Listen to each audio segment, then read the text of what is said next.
Hello, everyone. This is Peter Deswood again. In a while for me to record the book Hosteen, Klah, but I'll go ahead and read the chapter 3 right now. Been busy with work, spring break, kids. Okay, so chapter 3 is called Lords of the Soil.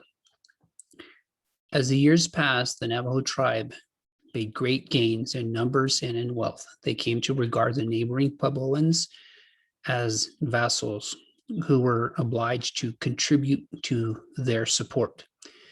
This attitude is well expressed in the paragraph from A Short History of the Navajo People by Richard van Valkenberg.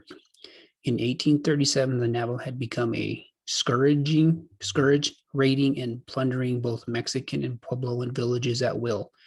They were well on their way to destroy completely the settlements on the Rio Grande.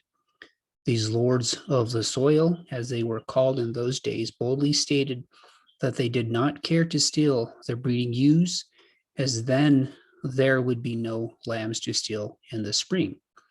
In this atmosphere of plunder and depredation, Narbona was the outstanding Navajo leader.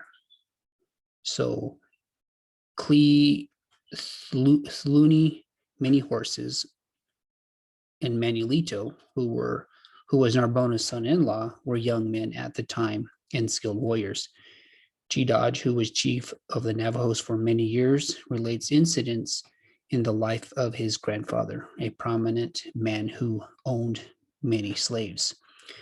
My grandfather had slaves to do all of the outside work, such as caring for the sheep, herding the horses, harvesting the crops.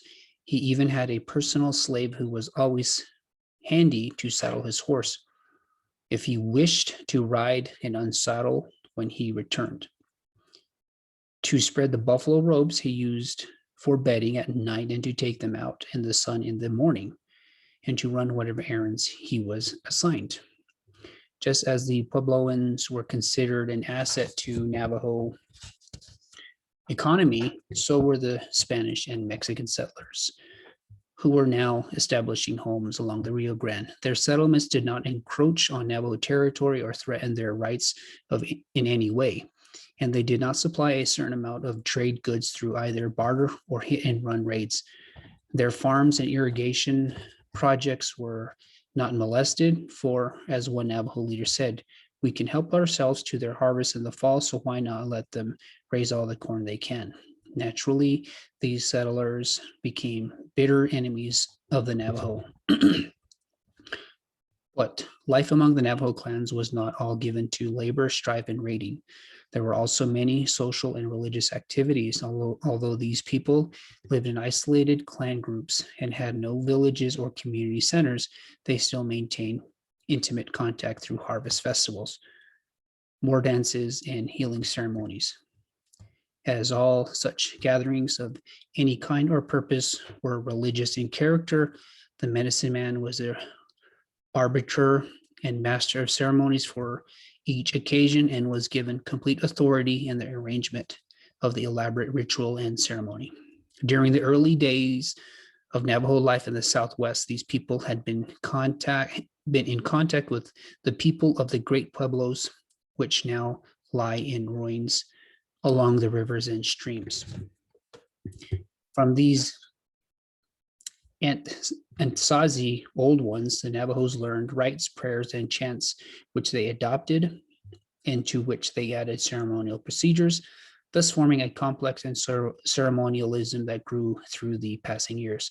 When prosperity and finally achieved, Navajo religious ceremonials reached the zenith of intricacy and continued at this magnitude until the time of the United States military domination, when insecurity and loss of wealth brought a drastic change. Although religious festivals were still held, the number of days was shortened, and they were hidden in rough mountain terrain where strangers would not find them. Another curtailment was in the number of guests invited.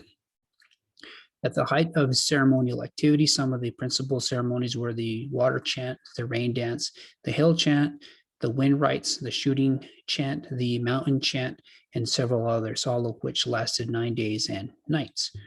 When there were war dances, peace festivals, and harvest ceremonies, which lasted 5 days and nights. Most of these ceremonies were held after the harvest, since hundreds of visitors attended, and there must be food for all, as well as water and pasture for the horses they rode. During the daytime, there were amusements for young and old.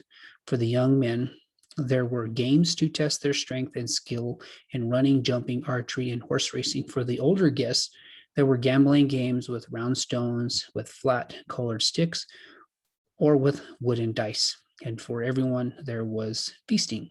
The games and the cooking halted only when some short religious rite outside the ceremonial lodge was in progress. At night, bonfires were lighted, around which the young men gathered to practice the songs they would sing when they joined the masked dancers on the last night, while the ceremonial lodge was the medicine man and his group of neophytes chanted prayers interspersed with rites of exorcism from darkness to dawn. The Navajos never did think of themselves as conquered race, either by the Spaniards or by the Mexicans. They thought of themselves as constituting a free nation living on its own ancestral land, supporting its own economy and ably repelling its enemies. They asked no assistance and certainly received none from either of these two regiments. They had gained their present status of independence with the arrival of the Spaniards in the Southwest and the acquisition of horses and sheep, but they never felt the iron heel of governmental authority. Because of the desert terrain, the extent of territory, and unapproachable mountain vastness, the punitive expedition sent by the Spaniards against the Navajos had met with little success. Between 1822 and 1846, a period of 24 years, 24 years of Mexican rule, the new government decided that it would be easier to pay tribute to the Navajos than to fight them, and would cost them much less. Navajo independence lasted until a few years later, when General Kearny captured Santa Fe and took possession of the territory of New Mexico in the name of the United States of America. As soon as the new government was established, it was besieged with complaints and accusations against the Navajo Indians. Traders, stockmen, ranchers, Puebloans brought in such a mass of indictments that the government decided something must be done with these depredations. Friendly Navajos from the Ciboleta group were sent to all parts of the Navajo country, requesting the chiefs and leaders to come to Santa Fe to pledge their loyalty to the new government and to sign a treaty of peace. Former governors had sent out similar requests, but on 2 occasions had not been able to prevent the hostile Puebloans from murdering the Navajo delegates who attended. This treachery was greatly resented by the Navajo tribe, and so Narbona did not go, but sent word to the governor that any treaty he and his counselors signed would have to be executed on Navajo territory. To this, the governor agreed. So many tales of the new government and the activities of its troops were spreading through Navajo country that in the late summer of 1846, Narbona decided to travel to Santa Fe to obtain firsthand information concerning Fort Marcy, the soldiers and the new regiment he was hearing so much about. His followers tried to dissuade him from taking this trip, as they were afraid he would be captured and held as hostage or perhaps killed outright, leaving them without a leader. Since he too was fearful of what might happen if the soldiers or the Mexican settlers knew he was there, he took with him only a few of his older counselors and traveled at night. They did not use the Jemez Mountain Pass, but rode far to the north, and crossed the mountains by a deer trail known only to a few hunters. Approaching Santa Fe from the north, they made no attempt to enter the compound of Fort Marcy or the streets leading to the city of Santa Fe, but remained safely hidden in the surrounding hills, where they could view the activities of the fort and the city without being discovered. They did not have one or two narrow escapes. They did have 1 or 2 narrow escapes from being reported to the governor. Once, when 2 of their number were watering their horses at a creek, 6 Tsuki Indians came riding by and demanded to know who they were. One of the Navajo could speak their language and replied, "We are Navajos from Ciboleta, and we are on our way to see the governor who has sent for us." This explanation satisfied the Tsukis, as they knew the Ciboleta Navajos were often used by the new government as messengers. And again, the next morning, when they had packed everything on their horses and had ridden some distance from their camping place, keeping below the crest of the hills, they saw a party of soldiers riding up and examined the remains of the campfire. One soldier dismounted and kicked the ashes, which were probably still warm. The Navajos quickly urged their horses into a gully and rode away, keeping behind the hills. The next night they divided and found hiding places 2 by 2. The next morning, all traces of their stay were obliterated, and they started for home. This new Fort Marcy, with its regimental drills, its cavalry parades, and its thundering cannon, was a force that Navajos had never imagined could exist. On the homeward ride, they all agreed that Navajo warriors could never win against these troops, and that it would be well to establish friendship with the Americans. After his return from Santa Fe, Narbona called many council meetings to discuss government orders and decided on a future course of action. The older councilman advised a cessation of hostile activities against the Rio Grande settlers and the Puebloans to the east, even though war with the Utes and Apaches still continued. The younger members did not agree with this plan, as the settlers were their main source of livelihood. The older men were well fixed with large flocks of sheep and herds of horses, but the younger men were not so well provided for and resented the curtailment of their activities. As these young men were a large majority, little attention was paid to the advice given by Narbona. Without his knowledge or consent, they formed into raiding parties, which ranged the country as far north as Taos, east to the Rio Grande, and south to the Sacramento Mountains. Whether they had waylaid and ravaged caravans on the Santa Fe Trail is a matter of debate, as there were few white people at the time who could tell the difference between a Navajo and an Apache, but many of the wagon massacres were laid to their door. In Commerce of the Prairies, Gregg quotes old trappers as saying they feared the Kiowas and the Apaches, but they were safe when they reached the land of the Navajos. In late winter of 1846, a military expedition under the leadership of Lieutenant Doniphan, with 350 soldiers of the 1st Regiment of Missouri Volunteers, marched into Navajo territory. They passed through Cubero over the Continental Divide at Torreon, or Theroux, and thence down the Rio Gallo to meet with more than 1,000 Navajos at Ojo del Oso, Bear Springs, later the site of Fort Wingate. A council was held, and the Treaty of Bear Springs was written by Lieutenant Doniphan and signed by the 15 Navajo chieftains, and most important, whom were Narbona, Zarzella, Long Ears, and Jose Largo. In order to attend this council meeting, Narbona, who was then 80 years old and suffering from severe attack of influenza, was brought to Bear Springs in a litter swung between 2 horses.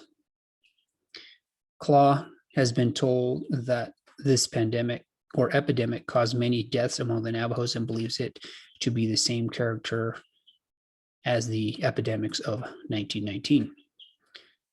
The first treaty of the Americans was kept only through the winter and early spring. With warm weather, raiding was again a major occupation of the wild tribes.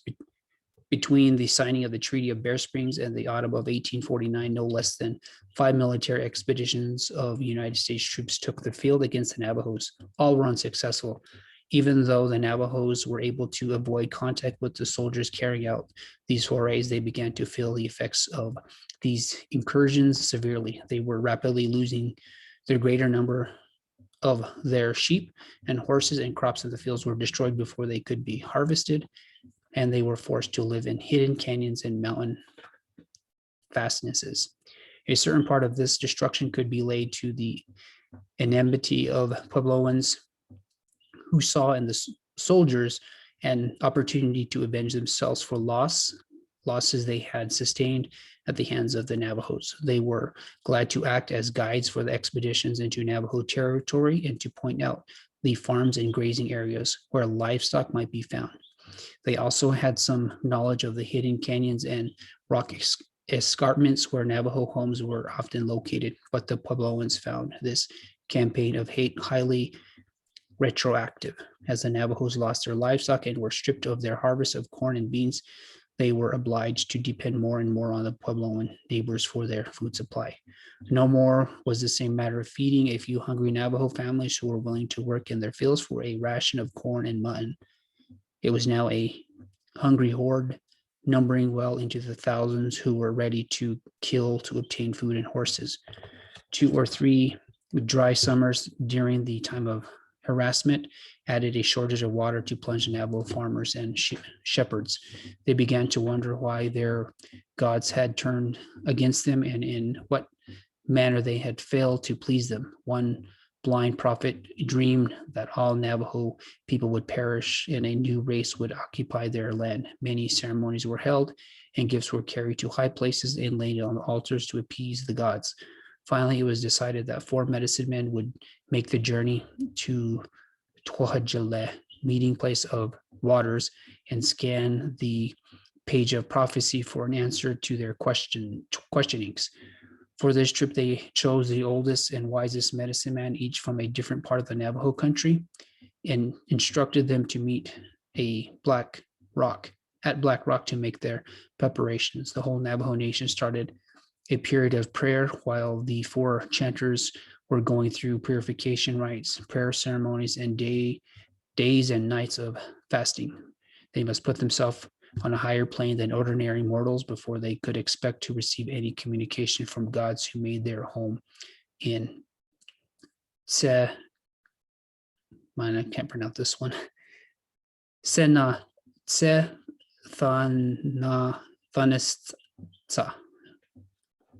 I don't know how to pronounce that one.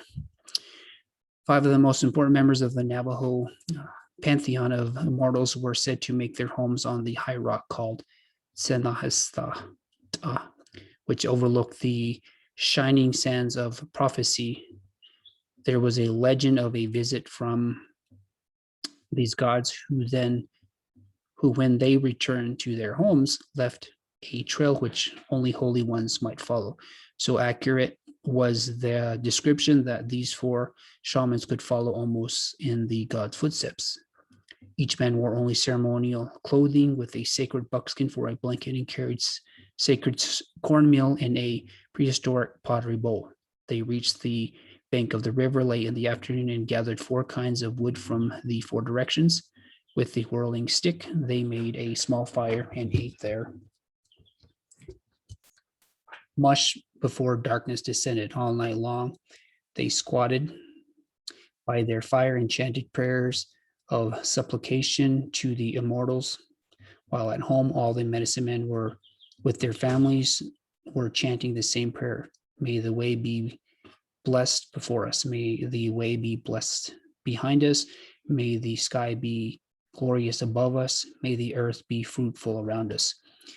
In the morning, they approached the face of the cliffs and, finding a flat ledge high up on one side, placed their gifts of turquoise, white shell, red coral, yellow pollen, and black jet, where the gods would find them, then made their way to the shining sands. Where the rivers met, there was an expanse of bright and thinly covered and slowly moving water. The message the gods had written for them through the night would be drawn in symbolic design in the sand under the water. For a time, the 4 gazed silently at the page of prophecy, so as not to miss any part of the message that had been written for them. After a while, they began pointing out different marks and design and discussing their meanings. There were long, straight marks that resembled reeds, and they took these as signs of heavy rains. There was a deep groove in the sand that went beyond the water's edge and was lost in the grasses, which seemed to be marked with footprints at the intervals. This was thought to be a journey to a distant place. There were wavy lines that told of wind and lightning and floods. There were stalks of corn and wheat that prophesied good crops, and there were many straight marks crossing each other in the manner of the cross sticks that marked a burial. It was not happy for it was not a happy for who returned to their homes to report the messages they had read from the page of prophecy. Okay, so again, this is Lords of the Soil, and this is chapter 3 in Hosteen, Klah, Navajo Medicine Man and Sand Painter. Okay, and here's the book. Okay, hopefully you can see it. Hope it's not backwards. Okay, all right. So just follow, like the video. I know I give updates on tax stuff and provide information to people, but this is one of the books that I read in college, and had a really good message and some stories about Navajo people and their journey and their interactions with other tribes in the Southwest, and how we interacted with the Spanish soldiers, the American soldiers, and also the Mexican farmers along the Rio Grande. Okay, I think part of the reason why it was powerful was because whenever my ancestors were making their journey back from the long walk or huelte, one of my ancestors was raped by a Spanish soldier, I guess, or a Spanish settler, and my siblings and a lot of my cousins on my mom's side are tall, right? 6'1", 6'3". My grandpa was 6'3". So some of us are pretty tall and lighter complected. So there's definitely some, when we go way back, and trace our lineage. So that's part of the reason why it was fascinating to read this book, because it explained a lot of history of our people, or at least of our Navajo people. So again, thank you, and hope you enjoy listening to this book. So thank you, and have a good evening.